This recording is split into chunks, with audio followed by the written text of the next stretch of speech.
ধুলাই পড়ে মূর্তির নামে ভাস্কর্যের নামে মূর্তি স্থাপনের প্রতিবাদে তৌহিদি জনতা ঐক্য পরিষদ আয়োজিত আজকে এই গণসমাবেশে সভাপতির বক্তব্য রাখবেন এদেশের কোটি কোটি তরুণ এবং যুব সমাজের অহংকার ইসলামী আন্দোলন বাংলাদেশের সিনিয়র নায়েব আমির রাজপথের লড়াকু সৈনিক সংগ্রামী জননেতা হযরত মাওলানা মুফতি সৈয়দ মোহাম্মদ ফয়জুল করিম শাইখ চরমনাই বক্তব্য রাখবেন।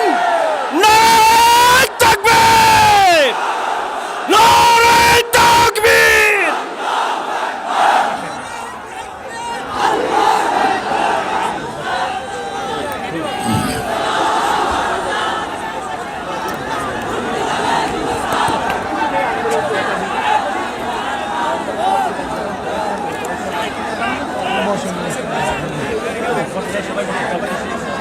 نحمد ونصلي على رسوله الكريم أما بعد فأعوذ بالله من الشيطان الرجيم بسم الله الرحمن الرحيم إن الدين عند الله الإسلام درشد اللهم صل على سيدنا ونبينا وشفيعنا وحبيبنا مولانا محمد صلى الله عليه وعلى آله وأصحابه وبارك وسلم আজকে মজলিসের ওলামায়ে কেরাম সর্বস্তরের তৌহিদি জনতা আমরা এখানে কেন এসেছি?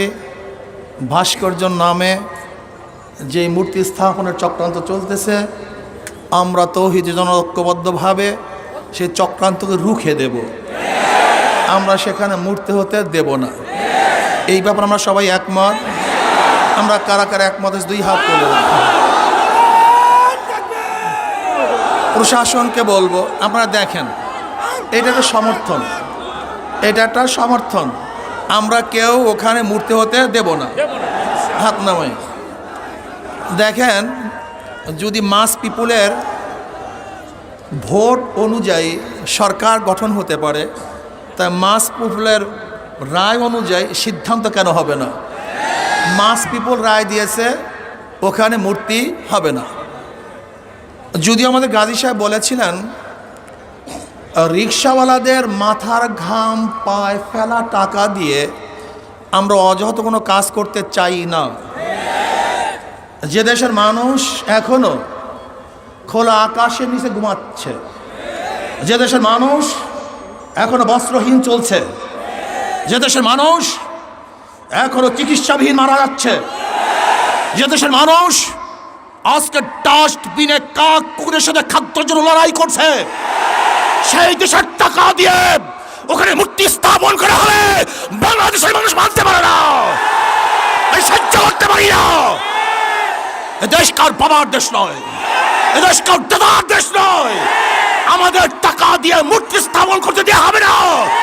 আন্দোলন করবো, সংগ্রাম করবো, জিহাদ করবো, লড়াই করবো।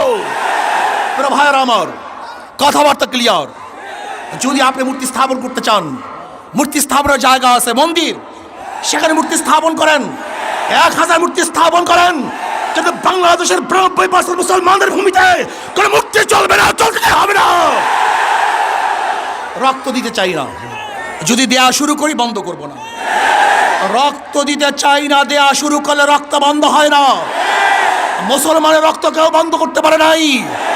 আমরা সেই খালিদ বিন ওয়ালিদের উত্তরসূরি, আমরা আবু বকরের উত্তরসূরি, আমরা ওমরের উত্তরসূরি, আমরা আলীর উত্তরসূরি, আমরা বদর হাতিয়ার, আমরা খান্দকের হাতিয়ার, আমরা উহুদের হাতিয়ার। আমরা জাগ্রত হলে আবু জাহেলকে গোটা দুনিয়া থেকে বিদায় না দেওয়া পর্যন্ত মাঠ ছাড়ার প্লেয়ার আমরা নই। তারা ভাইয়েরা আমার, কথাবার্তা ক্লিয়ার। আমি প্রশাসনকে অনুরোধ করব, রক্ত দিতে চাই না, মারামারি করতে চাই না, বিচ্ছেদ করতে চাই না, বিভেদ করতে চাই না। শুধু চাই শেখ সাহেবের রুহের মাগফিরাতের জন্য এমন এক ব্যবস্থা করা হোক, সুন্দর একটা কাজ করা হোক, কিয়ামত পর্যন্ত মানুষ তার জন্য দোয়া করবে। কিন্তু আমরা রাশিয়ার লেনিনের 72 মূর্তি যদি ক্যারিন দিয়ে তুলে সাগরে নিক্ষেপ করতে পারে, তাহলে আমি মনে করি শেখ সাহেবের এই মূর্তিকেও আজকে হোক কালকে হোক উঠিয়ে সেটা এই বুড়িগঙ্গা নিক্ষেপ করবে। তখন লজ্জিত হবেন, অপমানিত হবেন। আমরা শেখ সাহেবকে আহ্বান করতে চাই না, তাকে লজ্জিত করতে চাই না। তার মাথার মধ্যে পাখিতে কাকে পায়খানা করবে তা আমরা দেখতে চাই না। কোন জায়গায় মূর্তি স্থাপন করতে চান? দুই পাশে মসজিদ, ডানেও মসজিদ, বামেও মসজিদ। যেখানে আল্লাহু আকবার ধ্বনি হবে, যেখানে আশহাদু আল্লা ইলাহা ইল্লাল্লাহ পড়া হবে, সেখানে নেমেই মূর্তি দেখবে, এটা আমরা দেখতে চাই না। স্পষ্ট কথা, ঢাকা শহরে ধুলাই পড়ে কাউর ভাস্কর্যের নামে মূর্তি স্থাপন করতে দেওয়া হবে না। যদি লড়াই করতে হয়, লড়াইতে সবাই রাজি আছেন ইনশাআল্লাহ? কে কে আছেন? নারায়ে তাকবীর, নারায়ে তাকবীর।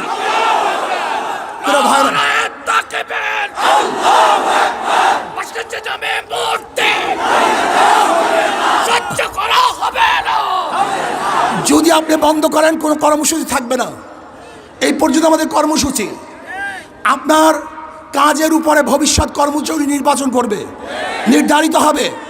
যদি মূর্তি স্থাপন করার চেষ্টা করেন, এমন ঢেউ দেওয়া হবে। এইটা তো মাত্র 1 নম্বর সিগন্যাল, 2 নম্বর বাকি হয়ে গেছে, 10 নম্বর বাকি।